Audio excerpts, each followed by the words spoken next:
So, how is everyone? I hope you're all well. Now, I came across, this is a profiler. This is an FBI. I believe he's retired.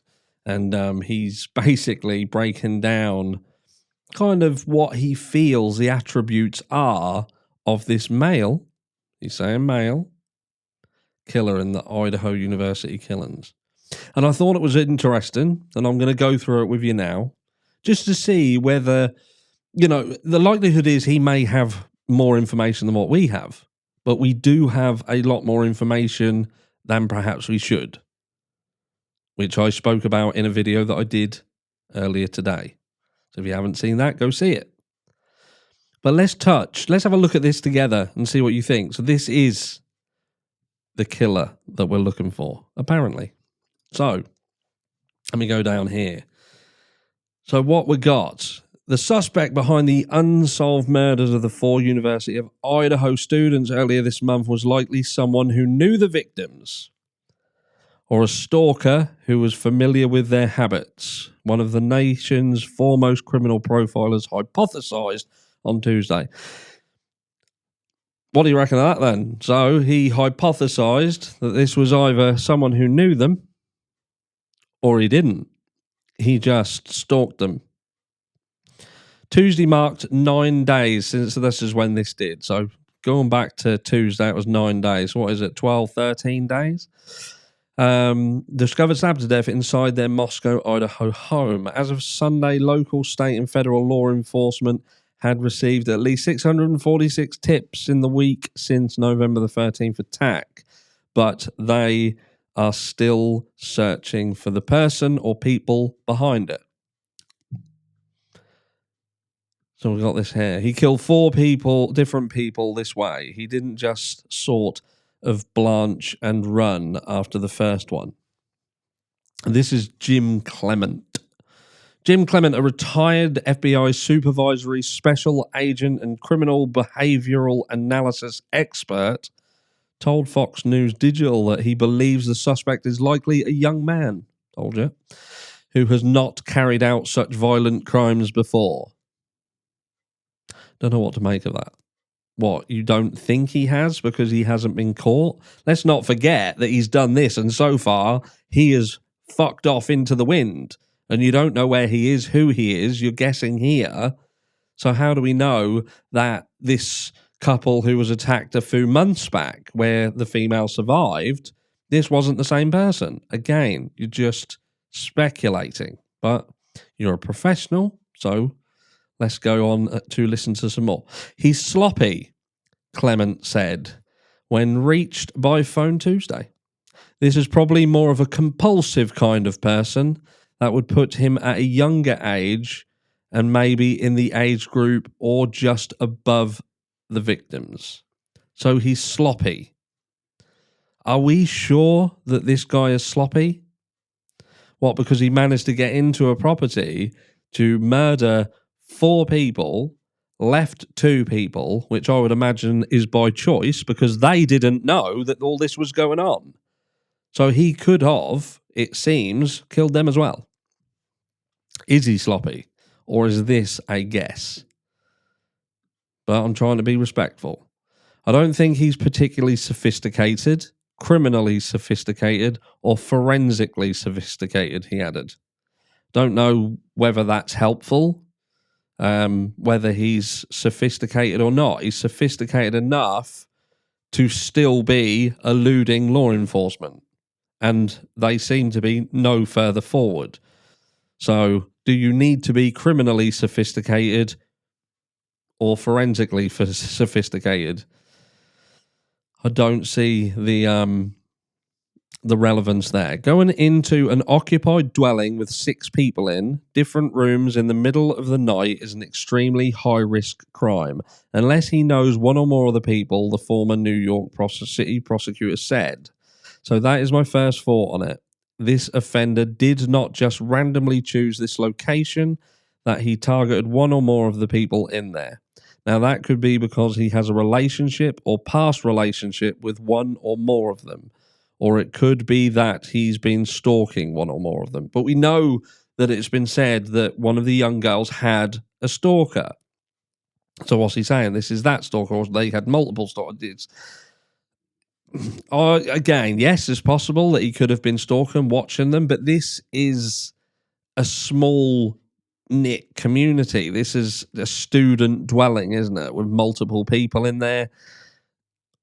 I don't know. I genuinely don't see that he's plucking anything else here other than throwing everything at the wall and hoping that some of it sticks.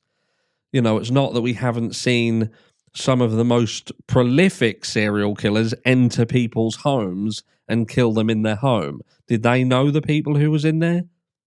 Like the Bundy situation again, we see that. You know, Bundy didn't know them, did he? Asked about the suspicion that the killer knew his victims, Clement explained that the offender entered a home in the middle of the night when anybody living there could have a gun. Multiple people could confront and attack him when he got in. Unless he knew them, unless he knew one or more of them, he went on, I think that reduces the risk if he did. Or if he was stalking them and he knew that on the weekends they all got wasted and they went to bed early, or they went to bed in the early morning and they didn't get up until late afternoon because they were all wasted. You know, I guess what he's saying is it would have been less likely to go into the house not knowing who was in there. You know, I don't know. Again, if it's someone who was stalking them, if it's someone who knew, but we know that they had parties and there was a lot of people who had access to this property. So maybe again, we've got to go back to what we said in the last video. And that is not the last video today. I think it was yesterday where we specifically spoke about speaking to the people who frequented the parties that these teens had. You know, you've got to speak to everybody who was around them. Let's have a look. He added, so if he knew their routine and knew that they were all drunk, then that again reduces the risk to the offender, so making this a more plausible crime to commit. So just the fact that he got away with it in that time. When asked why he believed the suspect was a male, Clement pointed to the defensive wounds that some of the victims allegedly had. Don't know the relevance in that. The defensive wounds pointing towards it being a male. They fought back. This is somebody that was able to kill more people, including a male victim. So they're saying that a female couldn't kill a male victim. And when we look at the victims, none of them were like monsters, were they? Do you know what I mean? They don't. All of them would have been quite easy to overpower, I believe, especially when there's alcohol in the equation as well. He also referenced the use of a knife as a murder weapon and said that such violence is more indicative of a male offender. Really? So they reckon that... See, I'd say that's the opposite. I'd say that a female's more likely, when she's involved in a murder, it's more likely to be the use of a knife than a gun. I would say that a male is more likely to use a gun. I don't agree with that statement. And I'm not a professional. I'm just saying I don't agree with that.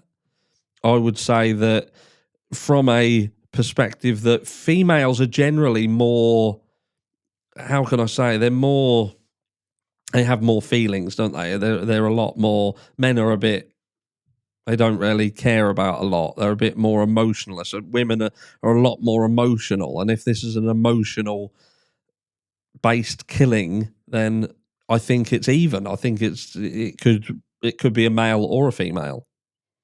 Could well be.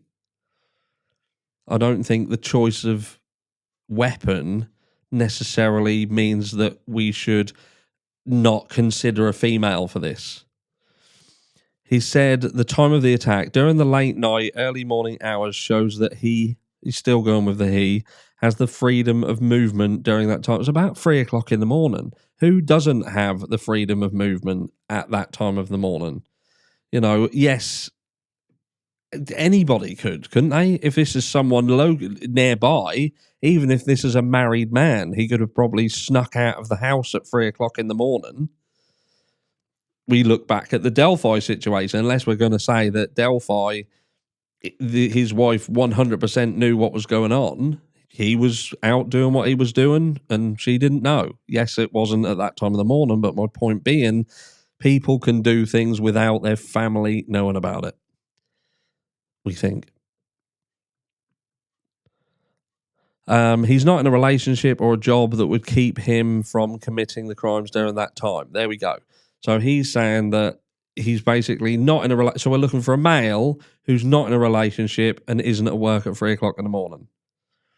I think this is... He could be right. Equally, he could be right. But it's... I don't know. I don't know. He could have just had a day off. Could have had a night off. Could have worked 4 weeks, 4 days on, 3 days off, couldn't he? Moscow police received a call shortly before noon, November the 13th, for a report of an unconscious person at the King Road home. Several other people had gathered at the address by the time the police arrived, officials said. And it just completely went to shit after that, didn't it? Just goes on to obviously talk a bit about the crime itself. Victims were all believed to have been asleep when they were attacked. That's horrendous, isn't it? Absolutely horrendous. But that was the criminal profile. So in accordance with what he said, we're looking for a guy who's not in a relationship. He doesn't work nights or early mornings. Definitely a male. Don't consider a female. He's definitely a male. He's not intelligent by the sounds of it. Potentially stalking them, or knew them and knew what was in the property. And that's who we're looking for. So based on that, I would say they'll have this wrapped up really, really soon. Let me know what you think down below. Who do you think that we're looking for? And is it going to be someone who's known to these teens? I do feel that it's going to be someone who's likely going to shock us. I do. But I think it would be very dangerous to, at this stage, rule out anybody. I'll speak to you all in the next one.